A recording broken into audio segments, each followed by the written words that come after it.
विश्व हिंदू परिषद प्रतिष्ठा दिवस रे पिपिली प्रखंड पक्षर जन्माष्टमी उत्सव गतकाली बहु आडंबर पालित हो जाइछि। ए अवसर में प्रभु श्रीकृष्ण अवस्थापित रथ को दाण्ड मकुंदपुर स्थित जयगोपाल मंदिर ठारू शताधिक भक्त मानक नहीं एक आध्यात्मिक पदयात्रा होइतिला। आध्यात्मिक परिवेश रे हरे कृष्ण गान सह ए रथ को पिपिली पौरांचल परिक्रमा करा जायतिला।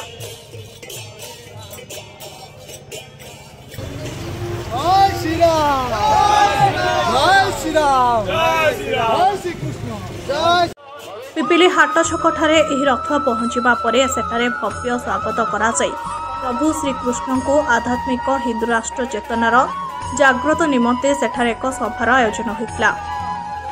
विश्व हिंदू परिषद पुरी जिला सह संपादक विभुनी चंद्र सामंतराय सभापतित्व में आयोजित सभारे विश्व हिंदू परिषद पूर्व प्रांत कार्यकारी सभापति पवित्र स्वाई संपादक उमाशंकर आचार्य प्रमुख अतिथि भाव जोगदे प्रभु श्रीकृष्ण धरापृष्ठ अवतरण मानवीय लीला और सनातन धर्म संस्कृति रक्षा पाई समस्ते जागृत होगा आवश्यक बोली परामर्श देते।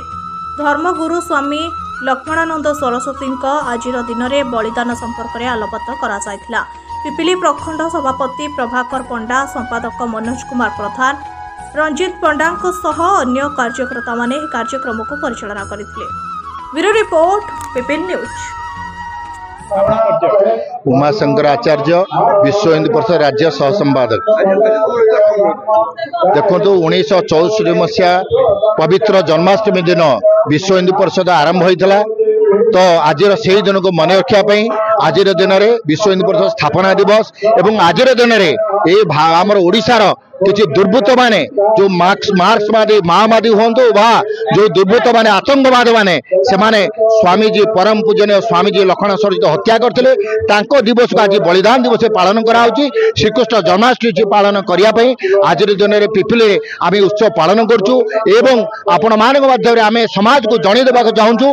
आज दिन आपण मैंने शपथ नियंतु कोणानुकोण हिंदुत्व बजाय रखापी आपण गाँ गाँव सत्संग करूँ हनुमान चालीसा करूँ एवं आपण माने भारत वर्ष रे बा ओडिशा रे जो प्रकार मान बर्तमान घुसपैठी माने प्रवेश करुचंती एवं जो प्रकार आपण जो व्यक्ति माने बर्तमान भारत वर्ष हिंदुत्व क्षति करने चतुर्दिग लगी चतुर्विध आक्रमण शिकार होती आपण तो रक्षा करने गाँ गाँव हिंदुत्व अपना विजय ध्वजा फेरवाई अपना संगठित जोड़ी हूँ।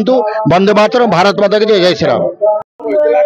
आज पवित्र जन्माष्टमी सहित स्वामी लक्ष्मणानंद सरस्वती बलिदान दिवस बा श्राद्ध दिवस ये पिपिली हाटचकटारे पालन करा एति अवसर में दाण्ड मकुंदपुर गोपालजी मंदिर भगवान श्रीकृष्ण रथ परिक्रमा करिछि। आज पिपिली बाजार सारा बुलिब।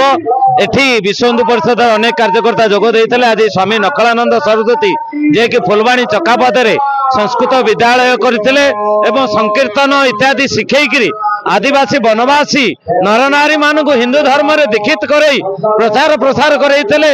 आ वनवासी क्षेत्र को एक गारिमामय वन विद्यालय रे प्रकाश करते से स्वामी लक्ष्मणानंद सरस्वती आज दिवस रे दुर्बृत्त मान हत्या करते। तेणु आज भी से दुर्बृत्त मान को ओडिशा सरकार धरिबारे सक्षम है नांती एक निंदनीय विषय। तेणु स्वामी लक्ष्मणानंद सरस्वती प्रति जो अविचार होती ओडिशा सरकार विचार करी तुरंत से आततायी मान को गिरफ करवा आज लक्ष्मणानंद सरस्वती प्रति श्रद्धांजलि हम। यह हूँ आज दिवसर महत्व। देखंतु विश्व हिंदू परिषद प्रति वर्ष ब्रह्मलीन स्वामी लक्ष्मणानंद सरस्वती जन्म शताब्दी को बहुत धूमधाम पालन करे।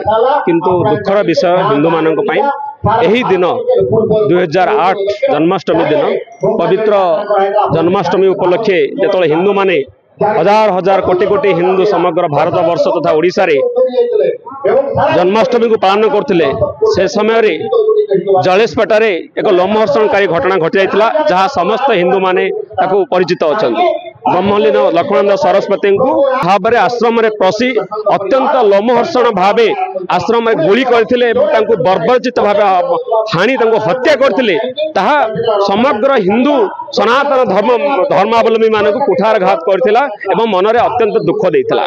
तेणु आज यही जो कार्यक्रम करा जाउछि ए कार्यक्रम उद्देश्य होछि समग्र हिंदुत्व को समस्त सनातनी भाई मानन को आमे आज आज सचेतन कराऊँ आज आम समस्त एकत्रित कराऊँ स्वामी लक्ष्मण सरस्वती जीवन जो आदर्श थिला जो लक्ष्य थिला हिंदू मान एकाठी करवा सनातनी मान एकाठी करवा जो हिंदू जो पिछड़ा वर्ग जो मैंने रही दलित अच्छा जो मैंने वनवासी अच्छा से पुणी थे एकतार मुख्य स्रोत को आनी समस्त हिंदू भाव में स्वीकार करवा यही जो लक्ष्य थिला से लक्ष्य को पुनर्जीवित करने विश्व हिंदू परिषद पिपिली प्रखंड आज एभली एक रथर एभली एक आयोजन सुंदर